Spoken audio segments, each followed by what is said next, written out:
Are you a witch? Or are you a fairy? Or are you the wife of Michael Cleary? Are you a witch? Or are you a fairy? Are you the wife of Michael Cleary?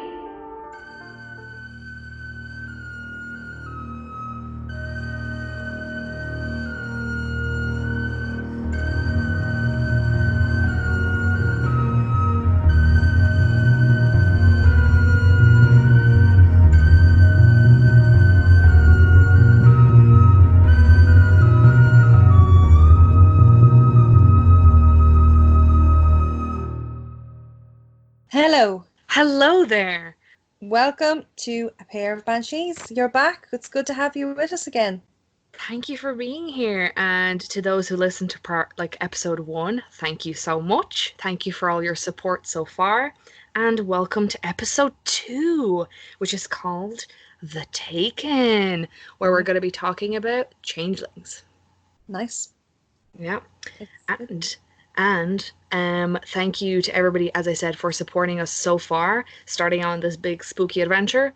And if you don't already follow us on all the social medias, you can do that and stay up to date with what's coming next, what we're doing, just, seeing our little faces, because you love them so much and whatnot on all the social medias. We're on Twitter, we're on Instagram, we're on Facebook, we're on YouTube, everywhere. Can't get rid of us. Yes, follow us at Pair of Banshees on all the things. And also do email us if you want to kind of submit any spooky poetry, any spooky writings, or any thoughts that you want to get into lengthy discussions that you feel are only email worthy.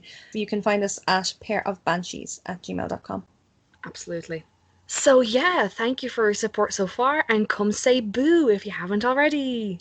Now we can get into the juicy stuff. Oh yes, the oozing juicy stuff. That's delightful words. Thank you for that. We love a bit of ooze, Sarah. Oh, shush. So the Changeling. This was a part of Irish folklore that I was quite familiar with because I've grown up in a setting that these conversations would have been had in, these kind of topics would have been talked about in terms of fairies. So I was familiar with what a changeling was. But Jenny, were you familiar? Do you know what? Not really. I would not have grown up knowing about all these kinds of things. I know about these things because I'm interested in these things, Yes. The way when you're interested in anything creepy or folklore, you'll go and look into it. And they, things like this crop up everywhere, really. So you're bound to hear of it sooner or later when you're interested in this kind of stuff. So, but yeah, we just thought it's probably the most sinister aspect of Irish folklore, we think. Mm-hmm. This episode is clearly it is more based in folklore and oral tradition and that kind of thing. So, but we thought it was spooky worthy and listening worthy. That's not English, but you know what I mean. So yeah, but the sinister and the dark part of folklore, the reason this is because it has got to do with infant death, children, and the fairy world. Yeah. Not things that you put together as a negative thing. Most people think fairies and they think children and they think lovely things with wings. But perhaps maybe this is where we are going to begin to educate you on the fairy is not the Tinkerbell type. No, that was something very much created in the mind of somebody. Whereas the real fairy is a totally different species. And this is what we're going to tell you about today. Yeah. So what's a changeling? A changeling is when a fairy is left in the place of a human body. So this was very often would happen to children, so particularly newborn babies. A fairy could come and take the child away and in its place leave their own infant. It could also happen to adults, so particularly very beautiful men or women could be subjected to being taken away by the fairy and being replaced. But it was much more common to hear the narrative amongst children. Babies and infants, yeah. Yes, it was very much feared. This is not something that people took lightly. People were scared. The reason they believed the fairy would come and do this was because, one, they had a better chance of survival in the human world. The fairy child was thought to be ugly and very troublesome. So by putting them in the human world, they had a better chance of survival. The other was for crossbreeding. Yeah. By taking the human back to their world, they could give new blood into their clan and strengthen the clan, keep it alive. How you recognized if your child had been taken and replaced by a changeling was your baby, this new changeling, this new fairy, would become very sickly looking. It would be poor of health, consuming huge amounts of food but never getting better Or full. or full or putting on weight. It would be in a bad humor, it would be angry, it would be crying, you would never have any peace with it, and its skin would be ashen in colour and quite wizened. It may also have strange bodily features and be Like unable to talk. deformities or a bit crippled or something like that. Exactly, and unable to talk on top of that. So not the Bonnie baby that you had last night. All of a sudden you have this like old man child in your Basically. in your cot. People were very much scared of these creatures, and how they would protect against them is iron. And it's quite interesting to think, because that's a trope that's used in a lot of even cinema, is iron against Yeah. the fairy. And But literature. yeah, but it does come from real life. So people would hang the horseshoe above their door to prevent fairies getting in, or by a baby's bedside they would keep a fire tongs or scissors. Yeah, yeah. It was also thought it was bad luck to what is called overlook the baby or the parents of the baby, which means to look upon either the baby or the parents of the baby with envy. Yeah. That's a very Irish thing, I think. It is, yeah, yeah. I only saw that in Irish contexts coming up as well. Yeah. Yeah. How you would restore a child. So say you've woken up, there's a changeling, you're convinced your child is now a changeling. That isn't a fairy in your eyes in that cot there. So where is your child gone? Your child is now in the fairy world. How do you get it back? So even though you have this fairy baby and the fairies want you to look after it and rear it in your world, they also don't want any harm to come to it. Because it's their child. Exactly. So this is where things start to get a little bit darker. You could hurt or threaten to hurt this changeling child that you saw before you in order to scare the fairies so much that they will come and take the baby back and replace your child with it. So some cases that we have is women would stand off the edge of a bridge, hold the baby over the edge of a bridge and shout out, you take this child or I will drop it, and the baby would somehow come back. There were some women that would go to a fairy mound or a fairy fort, leave the baby there to be taken, because of course a fairy mound or fort was seen as a portal to the other world. They would leave the baby and hopefully come back a few days later to find their own baby there. So just leave this child like out in the wilderness, essentially. Jesus. Yeah, for a few days. They would also starve the child. So if the child wasn't going to eat food and get better, then they would starve it and become malnourished, and again hoping that the fairy would replace it. Yeah. If it was an adult that had been taken, you could still use force and you could still use torture, but you could also use other methods. So it was known that if you fed the person the first milk of a cow after calving, right, it was supposed to be like an ambrosia to the fairies.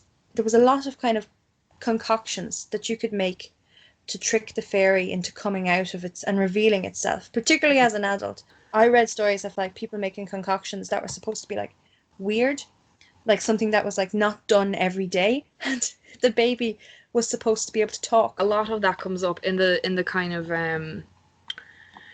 in the more legend-like stories that I found. The two most famous ones, compiled in a book by Thomas Crofton Croker, in a book called Fairy Tales and Traditions of the South of Ireland. And the most famous story is about a woman called Mary Scannell, which Sarah and myself thought was like a real person, but when I was researching, all I found, it comes from this book mostly, so it's literature, so it could be just legend and it's folklore, you know what I mean? It's not an actual documented case. And in the same book, the second story comes directly before the famous one about Mary Scannell, called The Brewery of Eggshells, where Mrs. Sullivan is convinced that her baby's, as she says, a shriveled up, almost to nothing, crying baby. So she goes to see a wise woman And she tells her to put down a big pot full of water on the fire and make it boil like mad, then get a dozen new laid eggs, break them, and keep the shells. Throw away the rest. And when that is done, put the shells in the pot of boiling water, and you will soon know whether it is your own boy or a fairy. If you find that it's a fairy in the cradle, take the red hot poker and cram it down its ugly throat, and you will not have much trouble with him after that, I promise you, is what she says. Dear God. And that is something that comes up a lot. You're supposed to either boil eggshells. So basically, in this story, she breaks the eggs, puts the eggshells to boil. And when you read this, you get that like teary thing, the teary eye when you read something a bit creepy. You're reading a little story, and then here. And at last, the baby spoke up in the voice of a very old man. "What are you doing, Mammy?" Oh my God. It's horrible. So yeah, basically, apparently making your dinner in eggshells or boiling eggshells, or as you said, something strange that we don't actually consume as people, is supposed to surprise the changeling into speaking. And obviously, if you have an infant child, they're not meant to speak. So you'd know you'd have an imp or a changeling or something in your cradle. And in this story, he jumps up in the cradle, starts clapping his hands together, and says, "I'm 1,500 years in the world, and I never saw a brewery of eggshells before." And then she tries to keep him speaking while she heats up a poker. She drops the poker, and when she picks it back up and stands up, it's her own child back in the cradle. Wow. So in that sense, she obviously scared the changeling into, like, as you said, threatened it with violence, basically. So it just, apparently the fairies just returned her child. And that's a very popular story. And there's a very similar one in Welsh tradition. Like, there's no name of the woman, whereas this is, Mrs. Sullivan or whatever. The Irish stories seem to name a woman, and that's why it seems more legitimate or like it's fact. But yeah, that's the most famous story, the story of Mary Scannell's child or Mrs. Sullivan's child with the eggshells. That is, like, do you know what I mean? That when you wrap, It's ridiculous.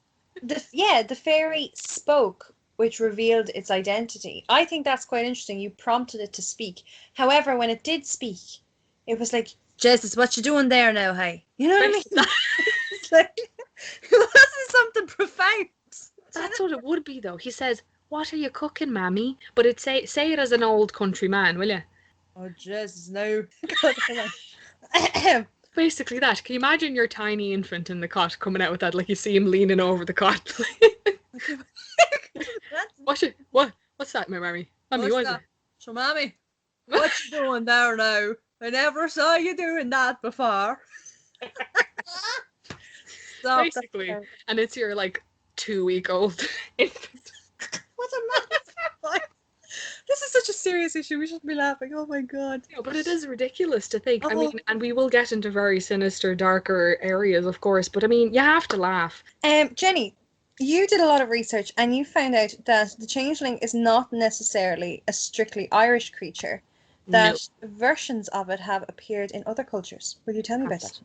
I can absolutely tell you about that. Oh. So, like with everything, like, I mean, this happens with all of folklore, and not even like folklore legend, like even urban legends and things like that. Sure, like across the world, countries that don't connect in any way for millennia and hundreds of years just have the same kind of entities and things like that, which we find so interesting. Like, how do cultures that don't connect or speak to each other have very similar beings or creatures, Yeah, it's too strange how, like, maybe is it just humans that our imaginations, no matter what culture, run the same, so that way we always create creatures that are similar in context, or is it something else that cultures that have had no touch with each other have? Maybe it's a bit of both. Maybe it's something to do with, like, primal human fears. Exactly, yeah. Things like that. But, like, yeah, changelings exist. I mean, this is a very small snippet as well. And I'm going to butcher some pronunciations. So, we'll forgive you. So, please don't judge me, people of Cornwall and Germany and Poland. Thank you. So, basically, these creatures are obviously, like, fairy children, or they're imps and things like that. And every culture has fairies. So, a very small, very short description of things that I did find. In Cornwall, there are fairy stones. I don't know how to pronounce this even. Menontoll stones. Right. And they're known, it's basically like, it's two standing stones with a circle stone in the middle, which has an actual, that has a, A gap, what's the word? Like a gap, a but it hole. looks like a little hole portal kind of thing, you know? So it looks like two standing stones with little portal inside, you know? Oh, And they're known as like fairy stones. And it was known they became, you know, I guess drenched in legend because supposedly changeling children were passed through the stone and they got the baby back when they passed it through the circle, you wow. know, And and that's things like that. funny because Cornwall would have been Celtic as well. Hmm. They would have been one of the Celtic lands. That's interesting. I Yeah. didn't know that. Yeah, and they've got these fairy stones. Germany has a very strong belief in changelings. They're called like Wechselbalg or Wechselkind, and they believe that they come from four possible origins, which is like changelings can be, they are from the devil, and apparently Martin Luther strongly believed in that. They come from female dwarfs.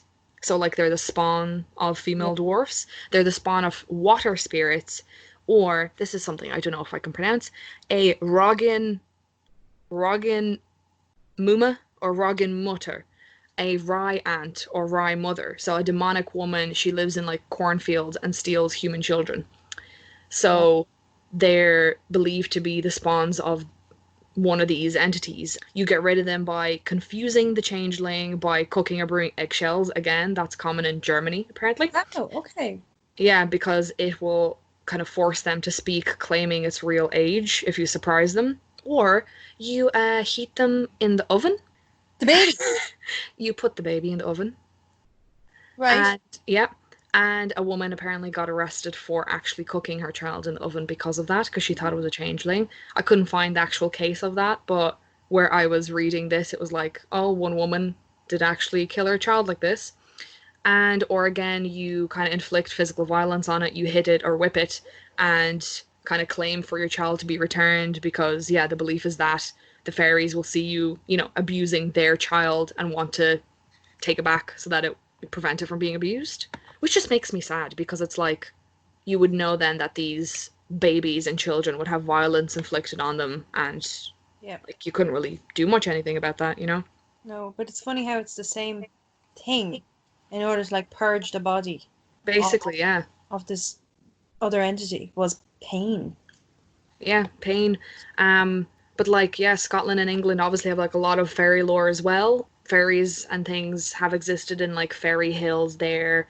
It's a very like common belief, you know, and they have the same, couldn't find any exact cases, but I'm sure there could be a lot. But the same belief is you have to force a changeling to reveal itself by either surprising into speech or making it laugh, apparently. In Poland, I have some information here. Yeah, in Poland, the name that would come up would be Diva Żona, I think. Diva Nice. Żona, that's how I, yeah, because I feel like, because I speak Russian, every time more kind of a Slavic things come up, Yeah. it seems like, oh yeah, sure, this seems similar or familiar, or I can pronounce them more or less. Divajona are a female swamp demon, Oh, and they're known for being, yeah, malicious and dangerous. And the people most at risk of becoming one of these demons after death were thought to be midwives, old maids, unmarried mothers, pregnant women who die before childbirth, and abandoned children born out of wedlock, which is, I think, something when you read about mythology more towards like in Scandinavia or to the east, like Eastern Europe. yeah. Because I don't find this often in like Irish mythology where they tend to have like a demon or a creature is something that results to a body when it dies. Yes, like You know what I mean? its origin is human. Yeah, like its origin is human and the cause is death. And because of your human state, like you're an abandoned child out of wedlock, this child would die and its like spirit or whatever would become this creature or something, you know? Yeah. Um, I've never come across that in like Irish folklore, which is interesting, I think. Well, I would say that is because the fairies are supposed to have been this race that was here before the Celts got here. Yeah. So they are supposed to have been actual living entities, living spirits that were here, living people. And, you know, if they were living and they are their own people and their own versus something that was created from a human, you Yeah. know, the I other think world. things like that where like in Norse mythology I find a lot of those kinds of things like, you Yeah. know, if a person like kills themselves, they would then turn into some kind of creature when they died. I think that just speaks of kind of our fear of death and things like that, you know, our bodies, Yeah. mortality, things like that. And the same with Japanese culture. There is a lot of, A lot of again, that kind of stuff, yeah. that kind of similar thing. So that's interesting in a way then that Irish culture had something that predated humans Yeah. in existence. Yeah. That's kind of cool. I like And that. fairies, yeah, fairies and things like yeah, we live alongside them. We don't become them, you know? Exactly. Yes, they're Yeah. not, we are human, they are fairy. But yeah, going back to this Polish creature, they were kidnappers of human babies. So it wasn't like they had fairies who stole children and replaced them. They were actual like This is what, demons who kidnapped children right. after they were born. Sometimes they replace them with their own. And in Polish folklore, a changeling can be recognized because it has an uncommon appearance, disproportionate bodies, often with some kind of disability, and yeah, it would be a wicked child. They would have huge abdomens, unusually small or large head, a hump, thin arms and legs, a hairy body, and long claws. And prematurely, it would have its teeth come out prematurely. So you'd have teethed, toothed, a child full of teeth. Full of teeth. You'd have a child full of teeth as well as that. That's a very like very clear description of a changeling child, and that's like almost extreme. You know, it's a very, very Human. non-human baby. Yeah. You Mm. know, Oh my, and in Poland, to protect a child, mothers would tie red ribbons around its hands, and apparently this is still preserved in some parts of Poland, just like, you know, without the original kind of meaning and without the superstition. Or you'd put a red hat on its head or shield its face from the light of the moon. And apparently you'd never wash its nappies or, you know, cloths after sunset. Or apparently turn your head away from the child when it's asleep. So I kind of thought about that, like, so what, you have to pull all-nighters if you're a mother? probably sleep on one side, maybe. You can Or face the something like, child. oh, yeah, yeah, yeah. Something like, see, I didn't think of that. Just went straight for the Just impractical. I was like, You're not basically, sleeping again. You know, you next know, week. never sleeping now. Great. That's so So interesting. that's in Polish culture. I think it's almost more sinister even in a way than what we're Yeah. used to here. Yeah, because it's, I think when you Such a use the word, violent transformation of from yeah, like what a baby is, you know, yeah, the teeth image. mouthful of teeth. That's not great. No, not great at all. But yeah, and then I'll leave you on in Scandinavian kind of lore, especially Norse. It was believed that trolls or like underground beings took your children. You'd have to use violence, again, heat them in an oven or whip them or hit them or something like that to get the troll to take their child back. That's what I was finding a lot. So yeah, Wow. and even in Africa where but it was in Africa it's a bit different as well. In eastern Nigeria, people traditionally believe that a woman who lost numerous children was being tormented by a creature, a spirit that sort of lived forever and ever, kind of tormenting the woman. And you could get rid of it if you had to find like a buried object tying this creature to the mortal world and destroy it, and so the curse would be broken. That's very different from Irish kind of folklore again, and I think that just speaks to kind of people's fear of the dangers of actual childbirth and Yeah. pregnancy and infant mortality, kind of trying to explain something so painful, you know. We always try and rationalize something so horrible and unexplainable, you know, especially yeah, a woman that wants to have a child and just keeps having miscarriages or early death, especially, you know, in times gone by where infant mortality would have been higher. You know, we want to explain it in some kind of way. The psychologist Stuart Weiss, I think, writes that modern parents have higher expectations of childbirth and that when children don't meet these expectations, parents sometimes find a different demon to blame, which I think is very appropriate for this topic. I think so. And the sad reality of it is the changeling was probably used to explain many children that were born with deformities, both physical and mental. Yeah, that's the saddest part of it, that realistically these kids were probably babies born with, say, cerebral palsy, autism, Down syndrome. What's the progeria, things that affect obviously muscle and limbs, and it was outside the norm. It was strange. It's, well, superstitious rural Irish culture as well. It was maybe shameful that you didn't have a healthy child or whatever, so we try and bury and hide things like that. You'd explain it away that, oh, clearly then that's not my doing, it's the fairies. And even for adults that had this. I know my nana used to tell me a story, and this would have been perhaps in the 1930s, 1940s. So not really that long ago. That's recent, yeah. That is recent, where it was believed there was a man in a village that had grown up and was a changeling. Mm-hmm. And they treated him as if he was a changeling. That was what his title was. And which is mad. You're not going to shake that off. No. Before we go into we're going to bring you some documented cases that we did a bit of research on. But before we go into that, I think it's important to say Irish tradition is very much oral based. A lot of our stories were passed down mouth to mouth.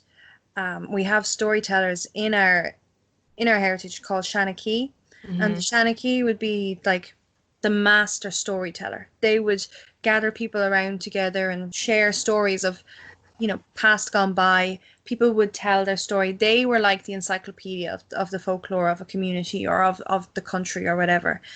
So just because these are the written cases that we have does not mean that there were many, many more. But one, they were oral tradition and sadly they have been lost. And two, as Jenny has said, the huge amount of shame in having a changeling child, be it a changeling that you got your child back with or that you didn't get your child back with. You're not going to go around and tell your neighbours. You don't want people to know because you will be treated differently. Yeah. And I mean, this is why it's a sinister part of Irish history and Irish folklore. It's a lot of these changeling children or people were murdered. Yes. And we don't talk about that in Ireland. We try and bury things like that. It's shameful. It's murder. And things like this, especially in Irish history, we're really bad at not talking about it and shedding light on it and trying to get closure on it. So these kinds of things would have been, you had a different questionable child already, but then they were murdered also. You never hear about these cases. The cases we will tell you about now, I've never heard about them ever. And that we'll talk about the most well-known one at the end of these true cases, which you don't know or hear about unless you're into true crime or you go looking for it. Yeah, I have 5 documented cases throughout the late 1800s that were documented, and I got them from an article by Simon Young. So wherever you are, Simon, he's a historian based in Italy. If he hears this, thank you so much for your article because it was the most useful thing I found. So it's thanks to him I found these cases. So these are, they're very sad. They're real life cases of supposed changeling children. Things have been documented in Irish newspapers, and the most well-known out of these kind of cases is a changeling drowning that happened in County Kerry in 1884. Anne Roach drowned her 3 or 4-year-old son, Michael Leahy.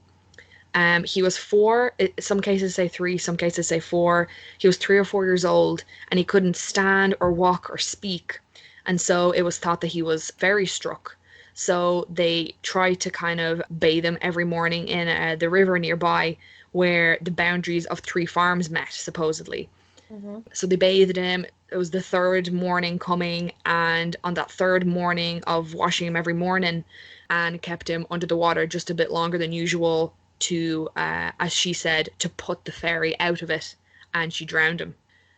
unfortunately. And as like I assume, yeah, must have been an accident, but at the end of the day, she drowned her toddler son because the belief in the fact that he was a changeling was so strong.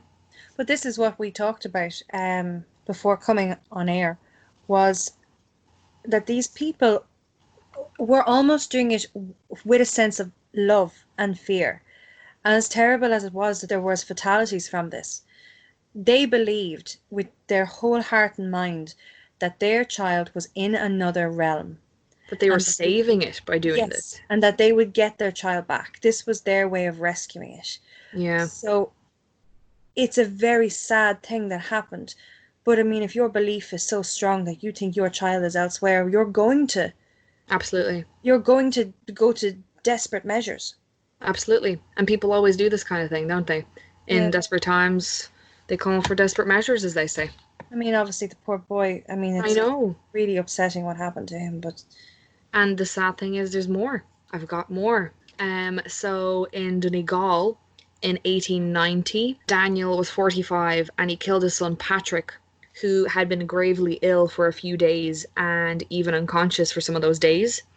After praying together with the family, so this child, he was bedridden for a while now. They would have prayed by him every night. So they prayed together, and Daniel sent the family out of the room and soon came out saying, I have done for Ironsides now. I have killed the devil and the fairies for taking away Patrick. And then he started throwing coals into a fire, saying, I'll burn the fairies. They have taken Patrick and left a wraith in his place. wow, And that was a real life case, just because, child again, was like this child could have, had some kind of serious illness or disease. He was bedridden, he was unconscious, going in and out of consciousness. I mean, and that's very, yeah, you think when something, if they still believe there was a fairy in the bed, that boy probably wasn't given a proper burial. that's true. They'd probably bury him on unconsecrated ground. Yeah, or probably didn't even mark his grave or anything. And like when you think about that, the burial death, that's a huge part of Irish culture and Absolutely. very much intertwined with the religion that would have been very strongly in place. And to not get a proper burial Was like the is worst thing. I have more cases for you, Sarah. So, an 1824 report tells us about a crime that took place some 12 years earlier. But this newspaper in 1826 reports that in the county of Limerick, in the parish of Fledamore, a boy 7 years old, who was looked upon by his parents as superstitious, was placed naked between three large fires in a field, the parents and several of the neighbours assisting them. The mother addressed him to this effect: You are not my child. Go off to the good people whence you came, and restore my real child to me, or you shall be burned to death. And the poor child, being a cripple, this is the newspaper saying this, and unable to move, cried out, Oh, mother dear, I am your child. Oh, mother dear, I am your loving child. Save me, save me. Apparently, the poor boy wet himself and he died a few hours later. And the thing is, no authorities ever questioned this or looked into this. Nothing. wow.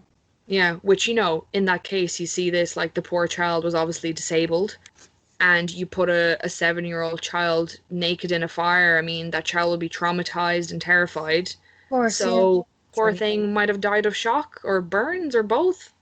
exposure of some sort, yeah. Like it's terrible, but if you're again, the mother was hysterical and so convinced. The amount of pain that this belief has brought to It's to Ireland and it's insane. it's insane, yeah. I have one more for you, and it comes from, actually no, there's two, but I can stay on this one. I have another case it's a Tipperary changeling case from 1840. Tipperary apparently in this time in the mid to late 1800s was apparently the most violent county in Ireland. Right. So, which brings us then on to like the biggest and most well-known changeling case in Ireland is about a woman called Bridget Cleary, which we'll talk to you about shortly. But because this is about another boy from Tipperary as well, it's just that. So this is two Tipperary changeling cases then. Mm-hmm. So this is from the Tipperary Constitution from April 1840. James Mahoney, who lives on the domain of Haywood, which is in County Laois, had a son of the age of 6 or 7, a delicate child. The boy had been confined to bed for 2 years with an affection of the spine, and being a very intellectual child and accustomed to make the most shrewd remarks about everything he saw and heard passing around him. And which is like strange because it seems to hint that this boy was very smart and intelligent and was Yeah. known for kind of witty, shrewd remarks. Yeah. But one day the parents and neighbors decided that it was strange and that he was a fairy, because maybe they thought a 7-year-old child shouldn't be, I don't As know, a speaking savage. so much or yeah, making such remarks or something. Yeah. And under the impression that he was a fairy, they had a consultation in the house, and the result was that the intruder from the good people, or fairies, should be frightened away. And accordingly, on Tuesday night, the poor dying child was threatened with a red hot shovel and a ducking under a pump. And if it did not disclose where the real John Mahoney was, the child, after being held near the hot shovel and after having been taken a part of the way to the pump, obviously threatened to be drowned, told him he was a fairy and that he would send back John Mahoney the next evening if they gave him that night's lodgings. And then this occurred on Tuesday night, and the child was dead the next morning. Oh, dear God. They had a case, and the jury, after deliberating for about 20 minutes, returned a verdict of, quote, he died by the visitation of God. Yeah. Wow. I Yeah. left speechless at that. Both at the outcome and at the fact it took them 20 minutes. Just 20 minutes, but also saying, like, God came to visit, so that's why the poor child died, instead of, like, maybe you traumatized and You injured him. injured the child and he died from shock, Yeah. you know? Thank you to Simon Young for this article that was very helpful, where he documented these cases for us. No, I'd never heard of any of those stories before. Me neither, absolutely never. And like you hear, do you know what I mean? Like growing up hearing about the changeling, it was like, oh Jesus, yeah, the changeling. You know, that's a really amazing creature and it takes the children and all these things. You forget that there was that really awful things happened under the belief that the child was taken by a fairy. And that this was such a strong belief that, Yes. you know, that drove people to do this stuff. Like, imagine the terror to actually put your child in a fire, or try and drown them to try and get the fairy out, or poke people with hot pokers just to, you know, torture people to get a fairy out. Like, a belief has to be so deep and genuine to actually do that and to inflict violence on someone else. Particularly someone that you're supposed to be. The caregiver of. Yeah. Exactly. It's mad, isn't it? And it's so sad. All those poor children. This brings us on to The big case. it's infamous, this case is, and some people may have heard of it, but I'd say it's very unlikely many will have, just because it's something that we've kind of buried a little bit. As I said, yeah, we don't talk about this stuff. There has been books written on it, there is a play about it, and the poem that you heard at the beginning is a jump rope, so a skipping rope rhyme, and that was the legacy that came out of this, was children sang a simple four-line verse about this case, just like the way they did with Ring of Roses and the Black Death.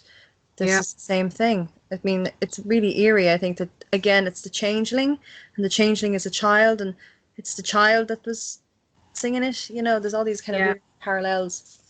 This most infamous, well-known case about an Irish changeling, but it's also, this case has been dubbed as the last witch burning in Ireland.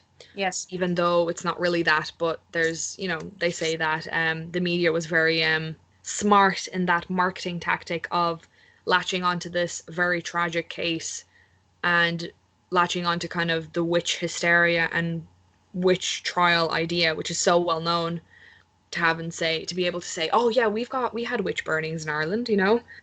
Even back then, there was Even tabloids. back then, oh yeah, always the tabloids. And but this was a murder of the woman Bridget Cleary, and it's the most well-known changeling case in Ireland. So do you want to tell us about that one, Sarah?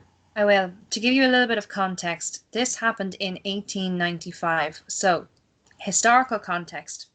This was 21 years before the 1916 Rising and 19 years before World War One. 1890s were all about regaining national identity. So we were taking back our language. We were bringing back our sport. The GAA was founded. The Irish Literary Movement was founded, and this later became the Abbey Theatre. It was very much a nationalist movement because we had been colonised and the Great Famine had only happened a few years prior to this. The evictions, the rebellions had all happened a few years prior. So we were in a time of trying to find what does it mean to be Irish again. Yeah. It was also quite progressive because you had Inina Heron, which was the first autonomous women's nationalist movement, which was led by Maud Gonne. Mm-hmm. So you had an awful lot of like feminists starting to come into the rise then as well. Quite almost a progressive society beginning to develop in the 1890s. So when this case happened, even though we think the 1890s as being like so far back and outdated, this case at the time still posed as a shock because it was seen as such an archaic thing to have happened. Yeah. So let me get into the story. Bridget was 26 years old in 1895. She was a dressmaker and an egg seller. She was married to Michael Cleary. He was 35. They were married together for 8 years and had no children at this point. Both of them had a really good living. They were very well off, each working independently. It was very good. So they lived outside of Clonmel in County Tipperary. They lived in a little place called Ballyvalee. So here we go. This is your story, so sit back, relax, whatever you're doing. Even though it's not very relaxing, but No, but keep your give ears us glued. story details, Sarah. Okay. One day in early March 1895, Bridget took a walk to deliver some eggs in Kilnagranva. Kilnagranva was the site of a fairy ring, and it is here that Bridget caught a chill. She immediately took to bed. On Monday, March 11th, Dr. Crean was summoned, but could not arrive until Wednesday the 13th. He found her suffering from a nervous excitement and slight bronchitis. He said he could see nothing in the case likely to cause death, and so gave her some medicine and left, never to see her alive again. The priest, Father Ryan, visited later that day. He heard her confession, gave her unction, which is one of the 7 sacraments of the Catholic Church, and that's where the priest puts the oil on your forehead, also known as the last rites. And he left, not thinking there was anything amiss. When he came back to the Cleary home on Thursday, he did not go, saying he administered the last rites of the church on Sunday the previous day, and there was no need to see her so soon. Michael, so her husband, sent for Dennis Gainey, who was a fairy doctor. He was convinced Bridget had been abducted and been replaced by a fairy changeling. Yeah. When Dennis arrived, they began to treat Bridget, first forcing her to drink the milk by a cow after calving. As we said, this was the ambrosia for the fairies. She was given herbs mixed in drink to break the fairy spell also. Bridget's cousin Joanna Burke and her daughter went to check on her. Shortly thereafterwards, her neighbours, William Simpson and his wife, came to see how she was doing. The 4 of them stood outside the home, waiting to be left inside, when they heard a voice shouting from within, "Take it, you bitch, you old faggot, or we will burn you." When they opened the door, they heard more shouts, this time, "Away she go, away she go." They had opened the door to let the fairies leave. William Simpson, his wife, Joanna Burke, and her daughter made their way inside. Once inside, they found a slew of people. John Dunne, Patrick Kennedy, James Kennedy, and William Kennedy, all brothers and all cousins of Bridget. These men were holding Bridget down on the bed. She was on her back, wearing only a nightdress. Michael was standing by her side and asked for a liquid. "Throw it on her," he commanded. Mary Kennedy brought the saucepan full of the requested liquid. Michael held it while the liquid was dashed over Bridget several times. Bridget's father was in the room, standing back out of the way. A man named William Ahern stood by, holding a candle, all the while Bridget struggled and cried, "Leave me alone." Bridget's husband Michael then took a spoonful of liquid and forced her to take it. The men held her down, one of them holding a hand over her mouth. They all shouted, "Away with you, come back, Bridget Boland, in the name of God." Bridget screamed out, but they continued, "Come home, Bridget Boland." Bridget was picked up by the men and carried to the kitchen fire, where she was held in her nightdress over the flames, her body resting on the bars of the grate where the fire was burning. Her husband was to ask her some questions, and he told her that if she did not answer her name 3 times, then they would burn her. "Are you Bridget Boland, wife of Michael Cleary, in the name of God?" "I am Bridget Boland, daughter of Patrick Boland, in the name of God." Bridget answered Michael's questions to his satisfaction and was put back to bed. The women gave her a clean nightdress to put on and was asked to identify all the people in the room, and she did that successfully. By daybreak, everyone was cleared out of the Cleary home, and Bridget was left with just her husband. Yeah. Friday came, and Bridget told her husband that she could see the police at the window and that he should just leave her be. Michael picked up a chamber pot and threw his contents over her. Amazing. Yeah. At night, Michael again filled the house with neighbours, and this time requesting the presence of Thomas Smith, David Hogan, Thomas, David, Mary Kennedy, Joanna, Pat Leahy, Pat Boland, and Michael Cleary were in the bedroom. That's a lot of people, like. A whole host of people were in the house when this happened. Witnesses. Like, Yeah. that's a mad thing. Michael had a bottle in his hand and said to Bridget, "Will you take this now, as Tom Smith and David Hogan are here, in the name of the Father, Son, and Holy Ghost?" Thomas inquired as to the contents of the bottle, and Michael told him it was holy water. Bridget agreed to take it, in the name of the Father, Son, and Holy Ghost, and she drank it down. Bridget was then dressed and brought to the kitchen, where a group had gathered and were talking about the fairies. Bridget turned to her husband. "Your mother used to go with the fairies, and that is why you think I am going with them." "Did my mother tell you that?" Michael exclaimed. "She did. She gave them 2 nights with them," Bridget replied. Joanna offered Bridget a cup of tea, but Michael jumped up and quickly prepared 3 pieces of bread and jam. Now, I think this is something people must have done to check if you were a fairy or not, so you'll hear. He demanded that she eat them before she take a sip of tea. With each piece of bread, he asked her, "Are you Bridget Cleary, wife of Michael Cleary, in the name of the Father, Son, and Holy Ghost?" Bridget answered twice, each time swallowing a piece of bread with jam, but she could not do it a 3rd time without having a drink first. So this was her sin. This was her sin, but the thing is, like, apparently you had to eat dry bread, but as you know, how hard it is to swallow something so dry sometimes. Absolutely. You know, so it would have just been natural that you Need didn't. to drink. Yeah. Michael then forced her to eat the 3rd piece, threatening her the whole time. "If you won't take it, down you go," and he flung her to the ground, one knee on her chest and a hand on her throat, while he forced it down her throat. Swallow it, is it down, is it down?" Joanna stepped in, telling Michael to let her alone. "Don't you see it's Bridget in it?" Michael stripped off Bridget's clothes all the way down to her slip and got a lighted stick out of the fire, holding it to her mouth. He threw lamp oil on her and set her ablaze. "It is not my wife. I am not going to keep an old witch in place of my wife, so I must get back my wife." Everyone in the room began to cry, begging to leave to get out, but Michael said he had the key, and no one could leave until he had his wife back. Michael believed that once the changeling had died, his wife would return. Bridget cried out, burning on the heart of the fire, and everyone fled the room as it filled with the smell of burning flesh. Michael screamed out, "She is burned now. God knows I did not mean to do it." And that's what happened to poor Bridget. So what happened to all of the people in the house? So there was approximately about 10 people in the house who all saw this, but only 2 were given sentences. Michael was given 20 years. He served 20 years, and after his release, he went off to Liverpool and then to Canada, and then just disappeared. Disappeared. Everyone else was acquitted. We got a lot of our information from the National Archives, so this is not stuff we're, making up. This is very well documented in newspaper reports from the time in the National Archives. There is a book. The book is by Angela Burke, and it is called The Burning of Bridget Cleary, A True Story, for anyone that does want to research into it further. It's a very upsetting story.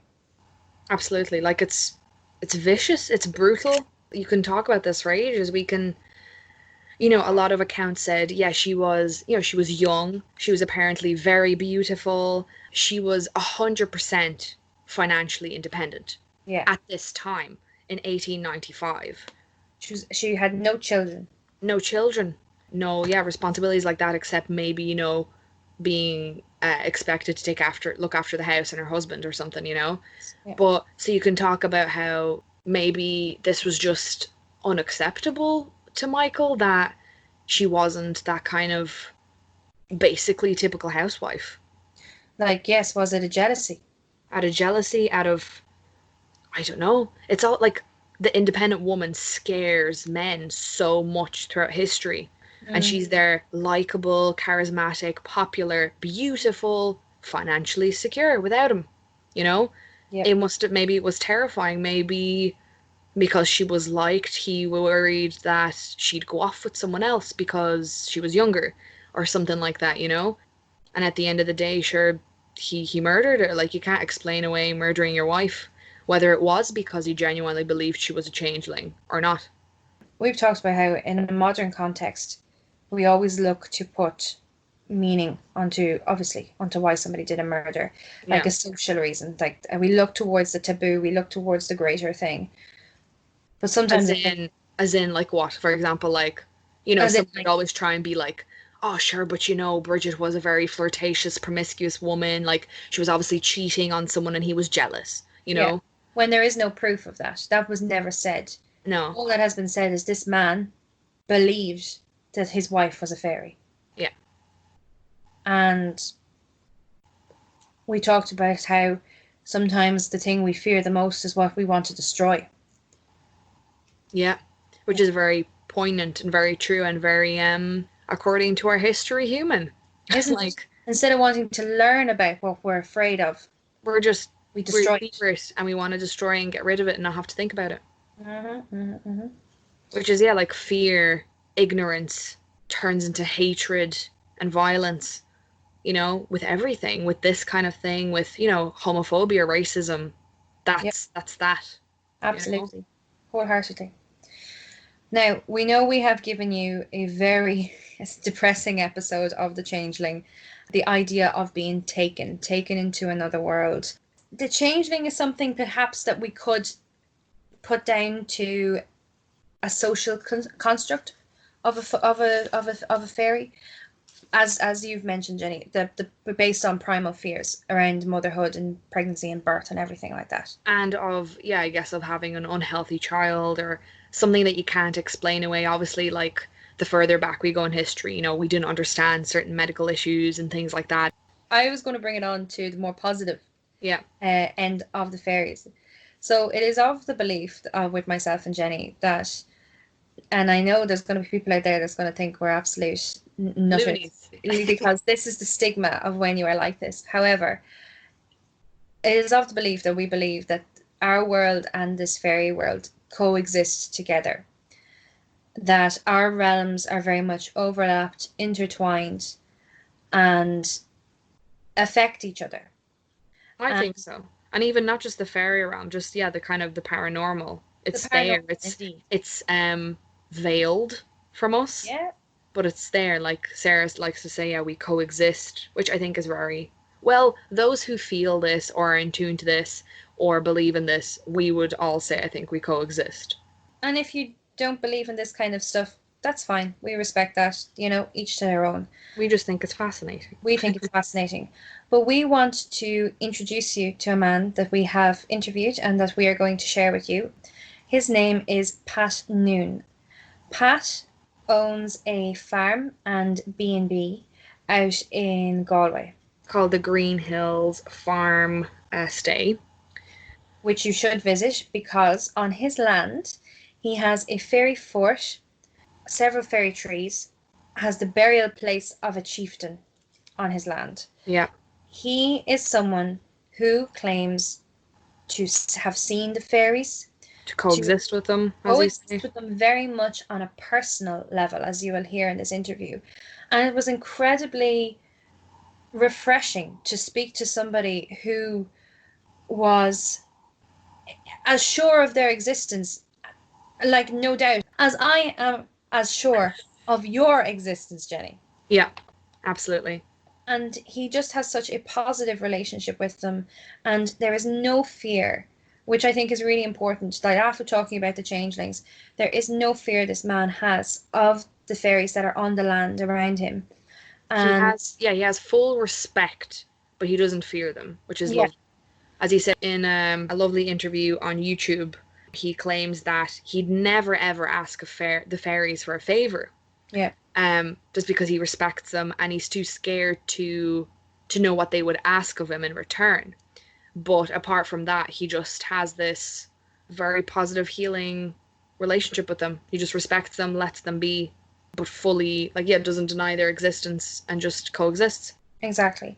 And I think if you take away anything from this podcast, I think the one thing is to, particularly in the time that we're in now, where we are in a quarantine, where some of us are in isolation, we're looking at the world very differently.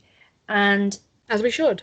as we should right now. And I think perhaps we ignore a lot of the things around us because our lives are so busy with work and relationships and everything. But now we want to encourage you, maybe just look a little bit differently at something. Take a different perspective. You don't have to full-heartedly go into believing these things if you don't want to, but maybe appreciate the story behind it. So what we're trying to do is give you a respect of, or try to stimulate a respect for perhaps the fairy lore and the fairy tradition and the paranormal and everything of such. And we've started this kind of nice little social media challenge that we're going to Yep.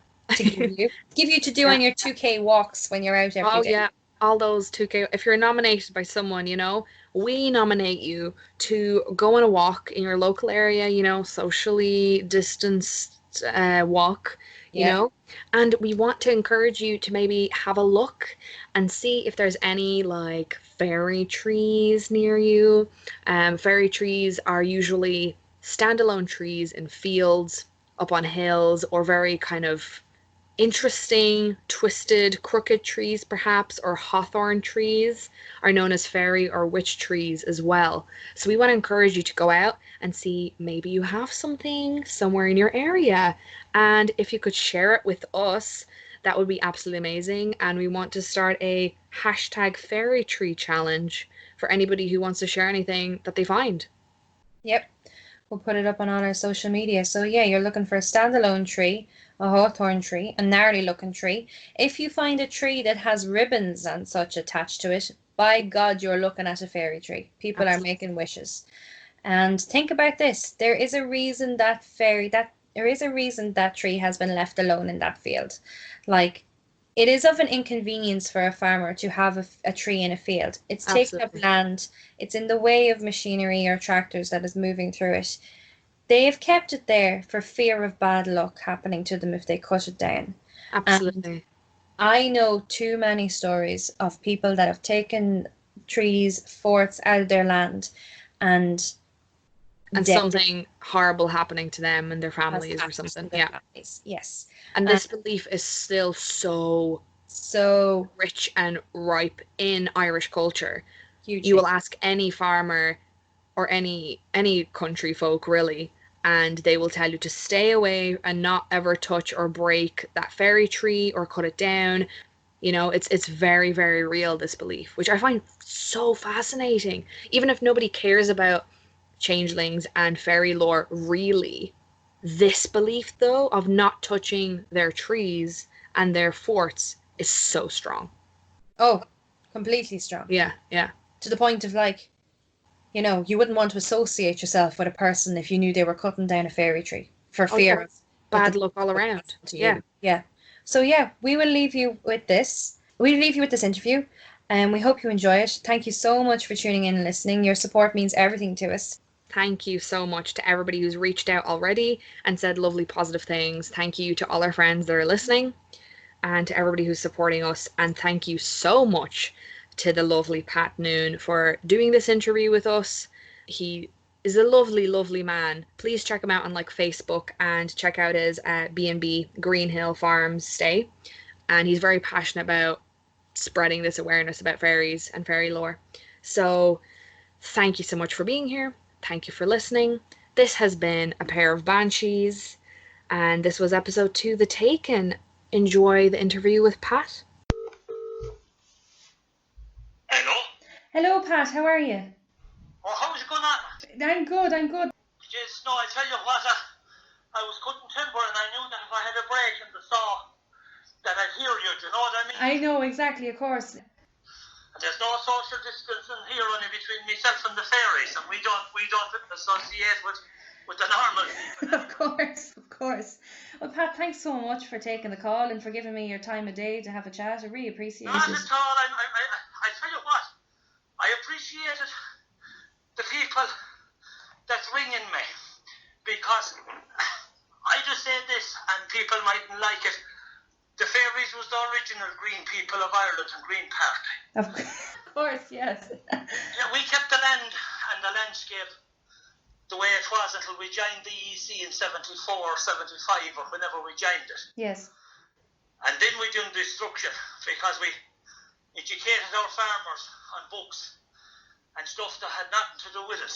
And that's when the destruction really took part. There's people coming from as far away as the Middle East to me, you know? Wow, that's amazing.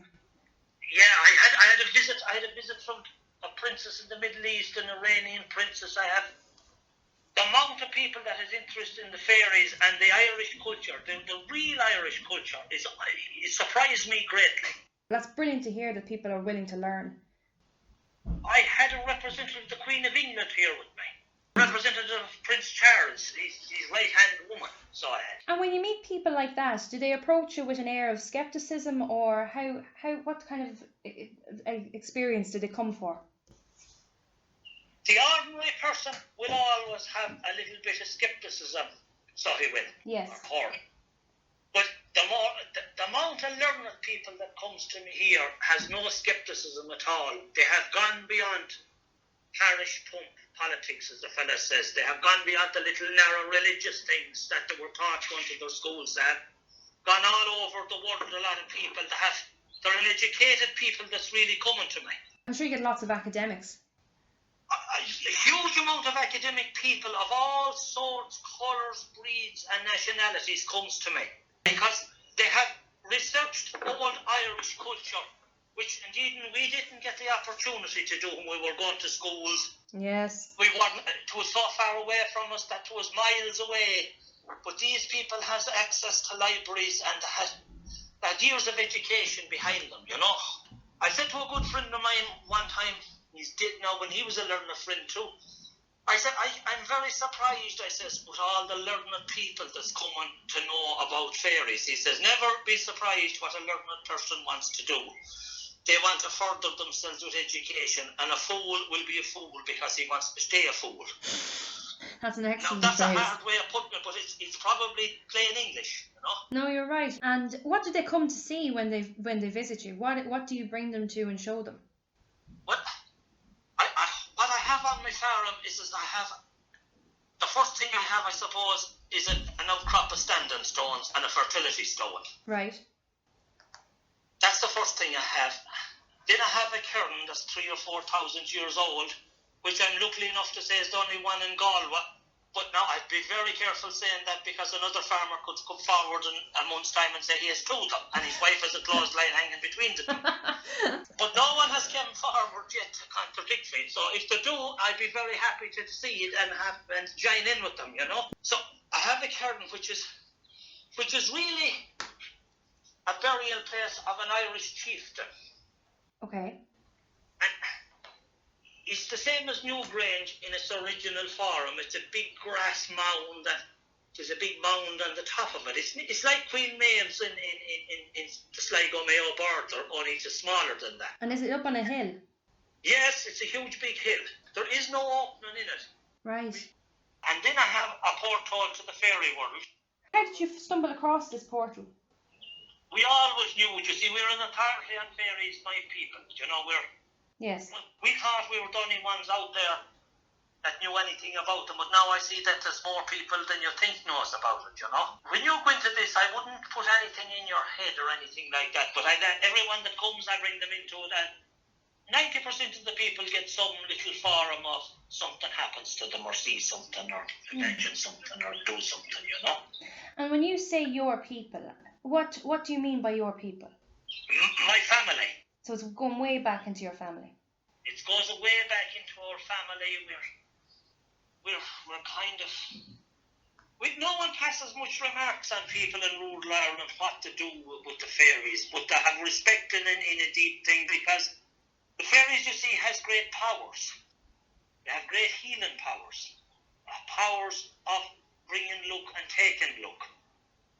And different things, like even today there now, I'm cutting timber here on the side of a hill not far from the ferry fort, and I'm clearing the fence to put down. And every time I lay down, the tools to fix the saw or sharpen it are moved and gone on me. I have, what I'm after doing today, if I was in another part of the farm, I would do in about a half an hour. Moving stuff around and hiding stuff under leaves and simple stuff, but it's delaying the shit out of me, so it is. And have you seen the fairies before? Of course I have seen the fairies in a lot of occasions. This is the difference between me and a lot of folklorists that only heard the stories. Yes. It's not just me that's seen them here. Me kids have seen them here. Wow. People that done a firewalk here 2 or 3 years ago, we had a few shamans here. Mm-hmm. They seen them appearing and disappearing into the ground. They don't appear to everyone. They don't even appear to me a lot of the time. But they do appear, and they have appeared. I was recorded, well, they were recorded talking about me in the porthole by an English couple. I'll tell you what now, it went out, they done a programme on RT about me, you see, on the Mystics. And ourself was up on the north, they were gone on holidays, and I was here by myself. But the television broke down that night. I'm not trying to be smart with you. Yeah. No, not technical. I'm not great at technical. Well, I'm not bad, but I wouldn't.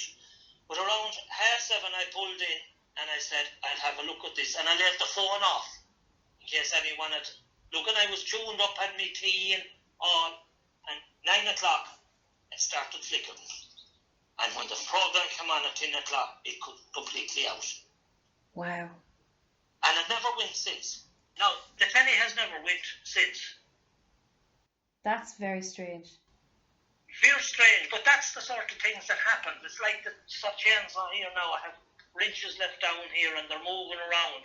I'm strongly thinking of getting over today. I done a power work yesterday because I was away from it. But by Jesus, today I'm doing nothing, only foosting around, going around in circles. That's what I'm doing now, going around in circles. What I'll tell you about the fairies that appear here is they appear in the same height as yourself. Oh, really? Yes, because my own young one seen them up here on the fort there 2 years ago. And I said to her to go up on the fort. I was feeding sheep down at the bottom. I said, "Spirit, get knocked over." She went up on the fort and she seen them on her height. But most times I see them in my height. 5'8", 5'9", you know, that height. And are they beautiful? Are they ugly? Are they... No, they're in the same image as ourselves. Much the same image. Sometimes you can see the outline of their faces and sometimes you can't. You'll only see the shape. You won't see eyes or noses or ears. You'll see, I suppose, a vision more than anything else, you know. You talk about stepping on the stray sod. Yes, the stray is a thing that it's definitely in this farm here. It happened to me a good few times. Could you explain maybe what the stray sod is and what happened to you? The stray is a thing. Foji and Mara is called in Irish. Okay. The stray sod. A lot of people, when they see Ronan Kelly's, they'll ring me up and they'll tell me, "Oh, Jesus, Pat, why didn't you turn your jacket inside out?" Yes, that's the one I know myself. You won't think of turning your jacket inside out. Your mind is kind of miles away. Your mind, you're not able to think of turning your jacket inside out, or you won't recognise your own fields. You won't even recognise your own people if you met them on the street. Right. So, if people say, "Oh, you Jesus, you were a very foolish man, you didn't turn your jacket inside out," your urge is to stay walking. Okay. Keep walking. And you can get around it very handy. Because you won't recognise the river from the road. Right. So most times at night, if you were going out into this field, you'd bring a lot of stones in your pocket. And if you've seen the road, you'd throw a few stones in it in case to be a river for crossing. Wow, and of course the splash would tell you otherwise. The splash would tell you, but that's what people says, oh God, you won't think of turning your coat inside out. You won't even think of putting the stones in the river a lot of the time. You may, if it was in your head for a long time, when you grew up with that, you just might, you know. And how did you find your way back out of it? It wears off after a certain time. And if you're lucky enough to cross, say, a straight line, a roadway, or some parallel line, you will break the curse and you will stray. Today, there's a huge removal between many Irish people and the fairy world and our heritage that way. I'd say that a lot of people come across things and end up disturbing fairy forts, disturbing fairy trees, everything. Is there any advice you can give to people to recognise perhaps something that belongs to the fairy world, and maybe a bit of advice how to prevent bad luck coming your way? I'll just tell you a little story. Perfect. I had a guy from Cork that came down to me last Christmas. He wrote a hand letter down to me. He's an old-timer. Right. And I never got time to read the letter. I flat out people coming and ringing. So the letter was left on the table, or left in the sideboard. And when I came in one evening, there was a guy from Cork sitting in the chair. Right. And I said to him, I have to apologise for not reading your letter. Well, James, he says, I wrote you no letter. He says, this guy was a shaman. I two different men. So I says, before I talk to you, I'm going to ring this guy in Cork and see what's his problem. Do you know what I mean? Yes. So I rang him anyway, and he had an awful story to tell me how he cut trees in a fairy fort, and it brought him horrid bad luck. His wife went, his family turned against him, he got bouts of bad health. And the guy that was cutting the trees before him got cancer and died, and he took over, and he says he kind of knew it and didn't care, but he came to me, then he came down to me looking for healings. I do a healing on people as well, and all the healings, and I told him I couldn't go up to do a land healing for him, it's too far, I just haven't got the time. Right. But he sowed a few fairy trees and that, and he just keep in contact with me now to see, telling me that it's not as bad the pain as it was. Yeah, a lot of farmers had knocked down fairy trees and fairy forts in the 70s there, especially when the milk boom came along down this part of the country. They're no longer doing milk, their ancestors now are farming. They're just withered off the face of the land, you know. Yeah, there's a lot of people has a lot of things done in the land and things that's, I suppose, with the real thing that'll bring people back is what's happening to the people now, you know. And the prophecy said it, that the people would leave the cities and come out to the farms again and out to the countryside. It's going to happen. It's a wake-up call against our governments, and especially our local councils, who stopped people building houses and in homesteads and normal kind of stuff that should have been done for hundreds of years.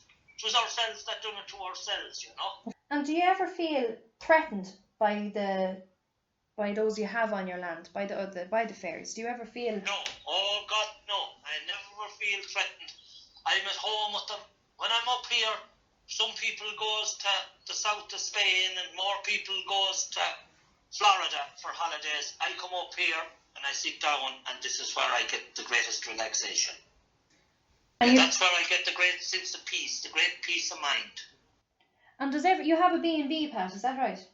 We do a little bit of B&B, very small now. We just do a little bit for mostly people that's interested in the fairy folk that comes to me. Especially people from England and farther afield, you know. Of course. Do you be booked out with visitors? Yeah, we would have an awful lot of people coming looking for healings and they'd stay. People looking, just like the visit from the palace in England, they stayed with us for 3 days, you know. Everyone has questions, loads of questions, and a lot of people coming to me now that does a lot of writers. Yes. Writers, musicians, the artists, people, the people of the art world. Yes. A lot of those people coming to me. Had a visit there last year from high-profile girl in Hollywood, Gary Stevens, came and stayed with us a few days, you know. So, like, there's a lot of people coming. There's a lot of people looking for different things. It's amazing the amount of people that's looking. I was flown out to America here last year, out to the Puritans, outside Boston, to do land healings on them and tell them about the fairies, which is highly unusual since they that prosecuted the great witch trials in Boston in factories. So, You would imagine religion and this wouldn't mix. I didn't know anything about these guys at all, but Yes. it was on a different mission I went, and they sent home a ticket last year to come out to me again, to go out to them again. I didn't go. It didn't suit me. I was too busy here. But they're on to me there now to know would I go out after this pandemic to do land healings out there again and house clearances. You know, they treated me very well, I must say. They never mentioned religion. I was probably the only Catholic from a Catholic religion that had been in their houses, you know. So it has crossed all religion, the fairies. I have people from the Turkey came here. The Muslims came here, so it has crossed all religions. And a lot of Protestant people comes here with the Protestant faith. It's non-denominational, the real non-denominational. It's uniting almost. It's a uniting thing. Most cultures have something similar, if not alike it. You know, modern religions. It's like the Muslims, they crucified old religions in Iran, this girl told me, you know, wiped them out. It's same as the Catholicism done in Ireland. You know, they ruled their country like this, the Catholicism ruled here, they wiped, but they had pockets of interesting stuff like what we have here now in the fairies. And a lot of people came from New Zealand, people from the Maori tribe came here to me, and different people from different parts of the world, which ethnic. So people that are trying to reconnect with their own cultures, perhaps. Reconnect with their own cultures and understands the land as well. It's a big landed thing. So what is the land healing that you do? Well, I do mind and land healing, and the land healing is if you had a curse on land. Okay. Or bad luck on your land, I would come and take the curse off it or banish the curse out of it, you know. And your mind healing is the same, is it? The same thing, yeah. And body healing, I have different cures for different things. Awesome. I'd be careful enough saying these things because everyone wants something instant. And is that your family, or are you a seventh son, or? No, it's just a family thing. It's just we don't know where it came from. People tells me they don't understand, they know how it comes, but when I don't know how it comes, I don't know how they understand it, you know.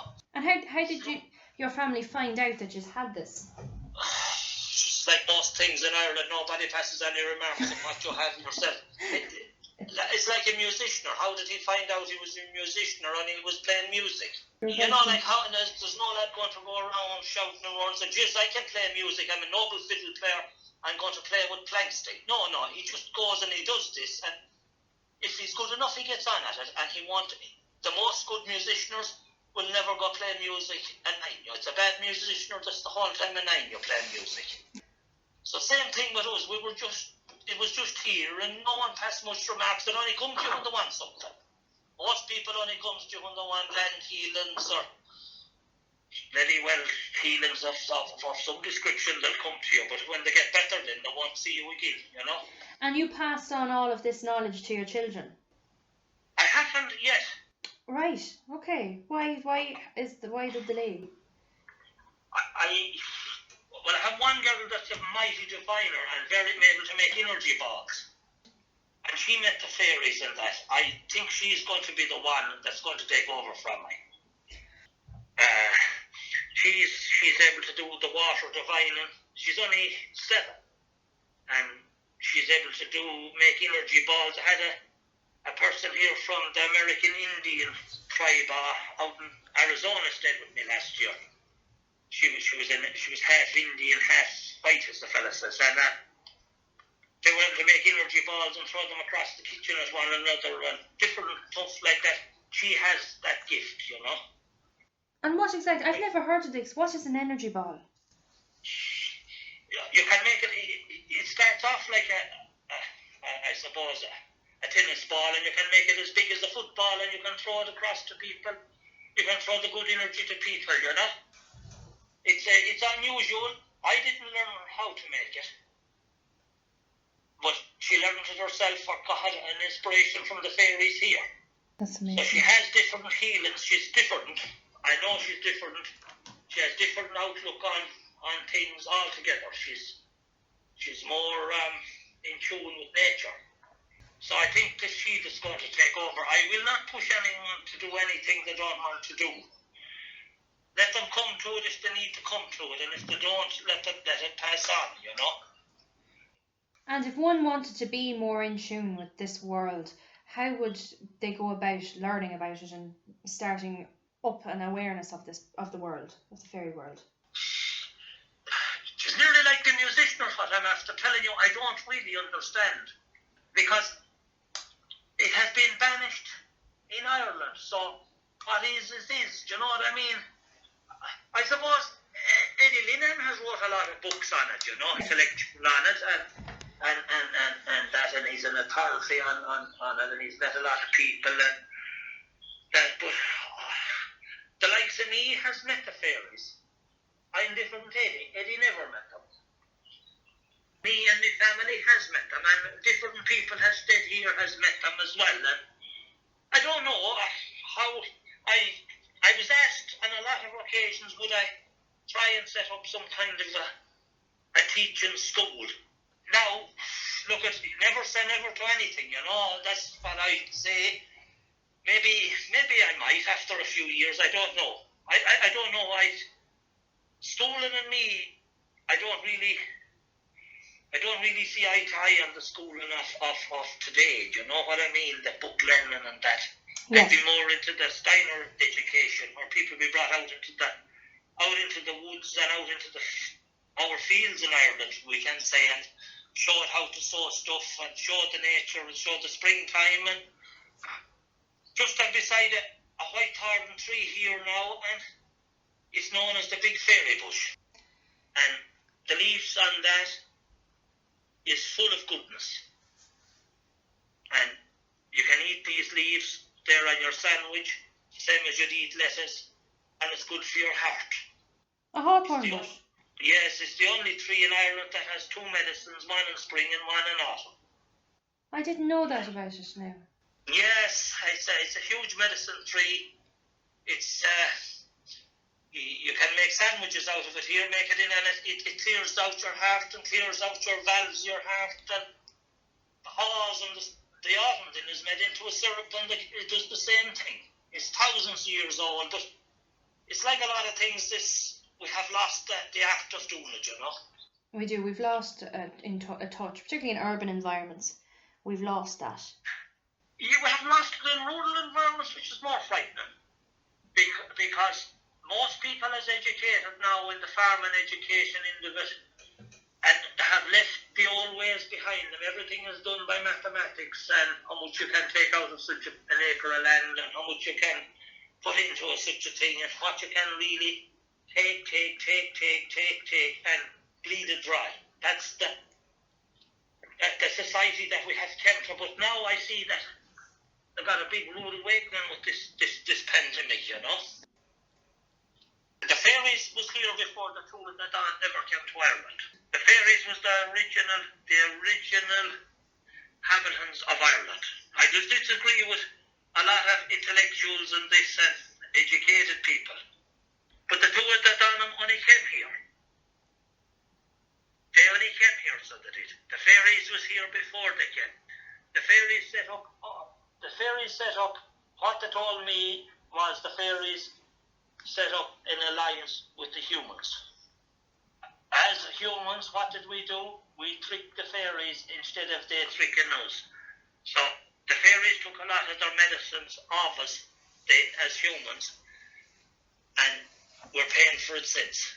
The fairies was here before any other human or any other tribe came here. Now, a lot of the intellectual people just tell me I'm wrong. But I don't mind being told I was wrong. When that's the way they believe it. They never met the fairies. I did. So they're arguing from a book that was wrote probably maybe 2,000 years ago, or maybe 500 years ago, where some guy decided he knew best about it, and he was going to be the greatest writer in fairies and different things, but it's not panning out that way. That's fascinating. And have you written anything yourself, Pat? I haven't. To be quite honest, I don't have the time to write. The amount of people that just come here to me with books to read. Yes. About fairies. I do get gifts of books. And I do hate insulting people. I don't have even time to read the newspaper. Because I'm farming here, and I'm bloody well flat out farming and 4 kids, and then people comes for healings, and there's always someone looking for something. Yes. But I might just write a book, but maybe I might just set up some kind of a learning institution, or go to somewhere that there is a learning institution and show them and teach them about the fairies and the fairy world. Oh, absolutely. I'd say you'd definitely get an audience to it. There's many people that would want to rekindle their heritage and learn about all of this. They would, but most people, it's looking for something. They are, always. It's most people. There's very few people, but is looking for some little thing out of it. You know what I mean? To get gained. We're gaining people, Yeah, selfish agenda. Yeah. Yes, now you said it. I suppose the likes of Yeats and these was the real people that really opened up the fairy world, There's different sorts of people. You have to be unique to be able to, and you have to be fearless as well. You can't be afraid of what people says or thinks about you. Yes. Because if you are, you wouldn't say it, because there's still a little bit of stigma attached to it to think that you're mad. Oh, they do, very much so, yes. Like, you could be locked up a few years ago for saying it. So you have to be powerful enough to not be afraid of anything or anyone. And have you been met with such stigma?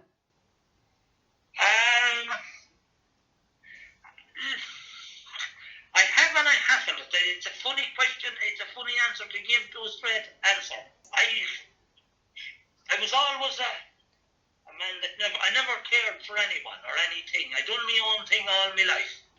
And look at, even I go out now, I often went out to a pub there now, and you'll get bodies that'll come up to you and when he's a few drinks in him and try and pull a smart one on you, But you'll get that kind of a thing. I was always able to defend myself. I was a fairly handy man with my fists in my time and didn't care, Yeah, you would. You'd have to be. The kids now I'd be more afraid of than anything else, Still there is, you see, the big thing about the fairies and the whole lot of it is fear. The huge fear factor with the fairies and taking luck and putting curses on you. That is the real thing. If people got afraid of you, you have to be able to go between the lines. How do you avoid the curses? Is there a certain thing you have to do to have a curse put on you, or can it happen to the ordinary person? How does that work? It can happen to the ordinary person, but a lot of the people that's in contact with the fairy world or the fairies has that ability to break curses and put curses on people and take your luck and give luck away. That's the way it is in rural Ireland, Yes, of course. It still goes on. the amount of people I do get here to do land clearances and house clearances is unreal. It's unbelievable, you know. So there is a lot of people still putting a curse on another person. Oh, there is. There's nothing as sure. It's bigger in Ireland than anywhere else in the world. How would they have known that there was a curse on them? Well, everything you go do would be wrong. You could do nothing right. No matter what you go do would be wrong. You're looking, turning and farming. You'd have your house would be haunted, there'd be nights you couldn't sleep. Uneasiness. It's a great thing to be able to go to bed at 8 o'clock in the evening and sleep until late in the morning. Yes. Peace of mind. If your mind is upset, that's a curse. You have an upset mind that you can't sleep. No matter what you do, you can't sleep. That's one of them, and that's only an example. I'm just giving you that example as one. Yeah. That's one example. Peace of mind. If you can't get peace of mind, you won't get peace of earth. Hello? Hello, can you hear me? Just as we were about to finish our phone call, we were cut off unexpectedly. And it turns out it was for a really strange reason. No, I think we got cut off there with the lads. I think we did, yeah. Because I'm standing right in the middle of the ferry fort here. I meant to tell you there I have a ferry fort as well on the Faro. That's one other thing I meant to tell you. I'm standing right on it here now, so I am. And we got cut off in the middle of it. That's... Well, we got cut off in the middle of it now and then. Yeah, well, you're looking at your other passing the way. Give me a shout. I will indeed, Pat. Thanks so much. No bother. We'll talk to you again. Have a nice evening. You too now. Take care.